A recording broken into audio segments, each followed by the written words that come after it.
परमेश्वर ऐसे प्रचारकों को उठाने वाला है।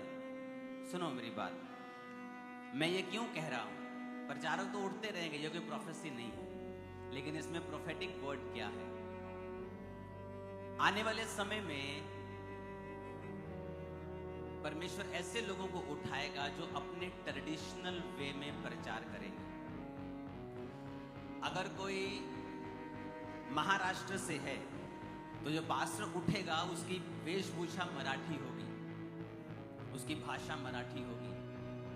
अगर कोई यूपी से है तो वो उस तरह की वेशभूषा में प्रीच करेगा। अगर कोई पंजाब से है वो उस तरह के।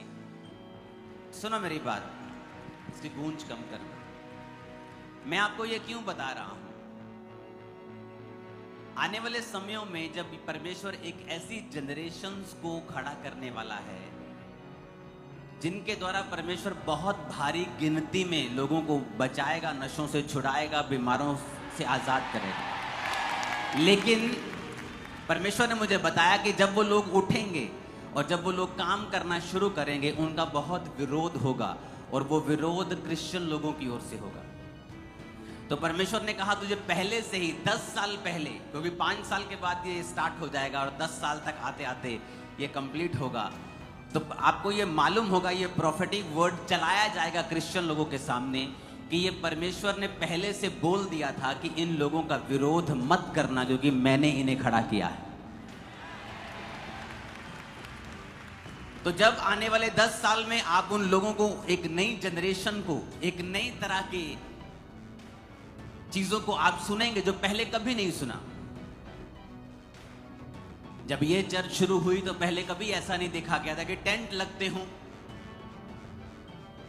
हजारों लाखों के गिनती में लोग आ रहे हों, स्क्रीन्स पे लोग बैठे हैं। और ये पहले कभी नहीं हुआ था। जब मैंने दर्शन देखा था, पहाड़ों में प्रार्थना करने के लिए गया तो परमेश्वर ने मुझे दिखाया था कि ऐसा होगा। तो इस चर्च का पहले क्रिटिसिज्म हुआ, बहुत लोगों ने विरोध किया, पास्टर्स ने, विश्वासियों ने, लेकिन बाद में उन्हीं लोगों ने जब देख लिया कि ये परमेश्वर की ओर से है, शैतान की तरफ से नहीं है, तो उन्होंने भी फॉलो किया सेम पैटर्न और वो भी कामयाब हुए। तो फ्यूचर में परमेश्वर आपको दिखाएगा, जब ये लोग खड़े होंगे तो परमेश्वर आपको पहले से बता रहा है कि इनका विरोध मत करना, क्योंकि ये आपके पतन का और आपके ऊपर कर्ज का कारण बन जाएगा। क्योंकि परमेश्वर एक ऐसी जनरेशन को उठा रहा है जिस तरह की प्रीचिंग इंडिया ने, इतिहास ने पहले कभी नहीं देखी है। अब आने वाले सालों में इंडिया देखेगा और आप लोग देखेंगे और मैं भी देखूंगा। तो हमें पहले से मालूम होगा कि इस तरह के प्रचारकों को, इस तरह की नई चीजों को, क्योंकि परमेश्वर जो करता है पहले कभी नहीं हुआ होता। जब मूसा ने 2 भाग किया समुद्र को तो पहले कभी नहीं हुआ था। जब पौलुस अपने रुमाल से अपने देह को छुआ के दुष्ट आत्मा पे लगाता था, वो दुष्ट आत्मा निकल जाती थी, तो बहुत से लोग उसका विरोध करते होंगे कि यीशु मसीह के नाम का इस्तेमाल क्यों नहीं करता, ये क्या नया रुमाल लगाया है। क्योंकि पहले ऐसा कभी नहीं हुआ था।